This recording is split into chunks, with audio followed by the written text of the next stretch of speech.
काले कुएं की पुकार। भाग 3। अजय अब गांव में चर्चा का मुख्य विषय बन चुका था। लोग कहते, इस लड़के पर अब भूत का साया है। कुछ लोग उससे डरते, कुछ उसका मजाक उड़ाते। लेकिन अजय के चेहरे पर एक अलग दृढ़ता थी। उसका मन बार बार उसी कुएं की ओर खिंचता।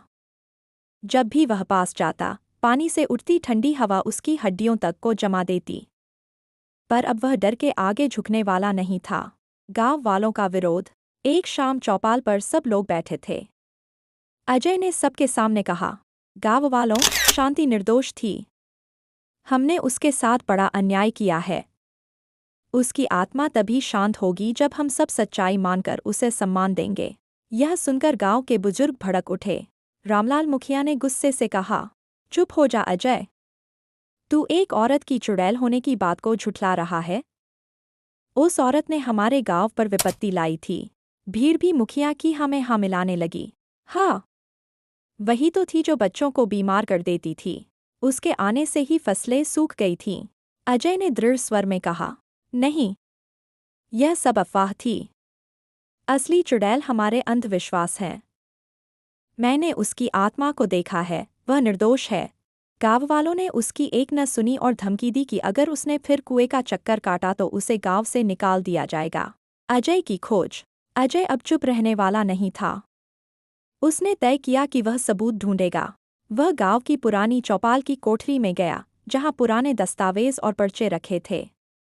धूल से भरी बोरियों को पलटते हुए उसे एक पुरानी डायरी मिली। वह डायरी किसी हरनाम नामक आदमी की थी, जो कभी गांव का पुजारी था। डायरी में साफ लिखा था, शांति निर्दोष है, लेकिन गांव वाले उसे बदनाम कर रहे हैं। असली गुनहगार ठाकुर का बेटा है, जिसने उसकी इज्जत लूटने की कोशिश की। शांति ने विरोध किया तो लोगों ने उस पर जादूटोना का आरोप लगा दिया। अजय के हाथ कांपने लगे। यह सच अगर गांव वालों तक पहुंचे तो उनकी सोच बदल सकती थी। आत्मा का गुस्सा। लेकिन समय निकल चुका था।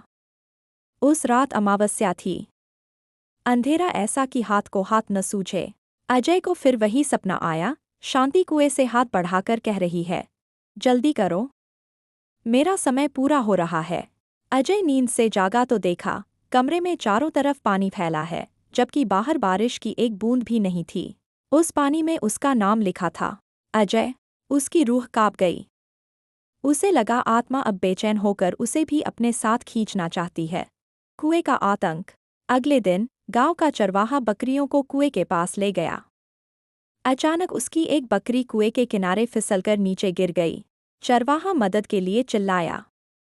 लोग दौड़े, लेकिन जैसे ही उन्होंने कुएं में झांका, बकरी का कोई अतापता नहीं था। सिर्फ पानी में लाल झाग उठ रहे थे। यह देखकर गांव में दहशत फैल गई। सब बोले, आत्मा अब और खतरनाक हो गई है। वह खून चाहती है। अजय और आत्मा की भेंट। उसी रात अजय ने हिम्मत जुटाई और अकेला कुएं पर गया। उसने डायरी हाथ में लेकर जोर से कहा, शांति, मैं जानता हूं कि तू निर्दोष है। मैं सबको सच दिखाऊंगा। पानी अचानक उबलने लगा। लहरें उठीं और पानी से एक धुंधली आकृति बाहर निकली। यह वही औरत थी, भीगी हुई साड़ी, बिखरे बाल, लाल आंखें। लेकिन इस बार उसके चेहरे पर गुस्सा था। अजय, तू वादा करता है, पर लोग तुझे मानेंगे नहीं। मैं उन्हें खुद सबक सिखाऊंगी। अजय घबराकर बोला, नहीं, तू बदला मत ले। मैं सबूत लाया हूं। तेरी आत्मा को शांति तभी मिलेगी जब लोग सच्चाई मानेंगे, न कि डर से। आत्मा की चीख इतनी भयानक थी कि आसपास के पेड़ कांप उठे। अचानक धुंध उठी और अजय बेहोश होकर गिर पड़ा। गांव में हाहाकार। सुबह जब लोग कुएं पर पहुंचे तो उन्होंने अजय को जमीन पर पड़ा देखा। उसके शरीर पर नीले निशान थे, मानो किसी ने उसे जकड़कर खींचा हो। गांव में अफवाह फैल गई कि अब अजय भी मर जाएगा। कुछ लोग बोले, देखो, यही होता है जो भूत से टकराता है। लेकिन अजय धीरे धीरे होश में आया और कांपते हाथ से डायरी उठाकर मुखिया के पैरों में रख दी। यही सच है, पढ़ो। सच का बोझ। रामलाल मुखिया ने अनमने मन से डायरी पढ़ी। जैसे जैसे पन्ने पलटते गए, उसका चेहरा उतरता गया। उसमें साफ साफ लिखा था कि ठाकुर का बेटा गुनहगार था और शांति को झूठा इल्जाम लगाकर कुएं में धकेला गया। भीड़ में सन्नाटा छा गया।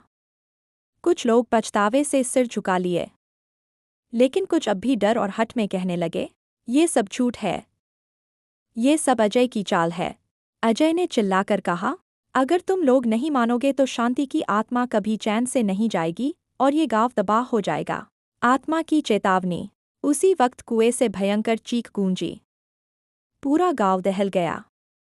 पानी की सतह से धुंध उठी और बीच में शांति की परछाई दिखाई दी। उसने गांववालों की तरफ हाथ बढ़ाते हुए कहा, तुम सबने मेरा खून किया है। अगर इंसाफ नहीं मिला तो मैं हर उस इंसान की रूह खींच लूंगी जिसने मुझे चुड़ैल कहा। गांव वाले चीखते भागते हुए इधर-उधर छिपने लगे। अजय अकेला खड़ा रह गया। उसने कांपते हुए कहा, शांति, मैं तुझे मुक्ति दिलाऊंगा, चाहे जान चली जाए। आत्मा ने सिर्फ इतना कहा, तेरे पास अगली पूर्णिमा तक का समय है। और अचानक धुंध गायब हो गई। कुआं फिर शांत हो गया। बढ़ता दबाव। अब गांव में अफरा तफरी मच गई थी। लोग घर छोड़कर भागने लगे। खेत सूख रहे थे, बच्चों को बुखार चढ़ रहा था और रात को हर घर में कोई न कोई अजीब आवाज सुनाई देती। सब मान चुके थे कि यह आत्मा का कहर है। रामलाल मुखिया ने कहा, अजय, तूने ही इसे जगाया है, अब तू ही इसे रोक। अजय का चेहरा पीला पड़ गया, लेकिन उसके मन में अब और भी बड़ा संकल्प था।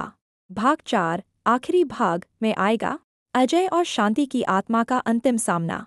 गाँव वालों का सच स्वीकार करना, आत्मा की मुक्ति या गांव का विनाश। कहानी का क्लाइमेक्स और निष्कर्ष।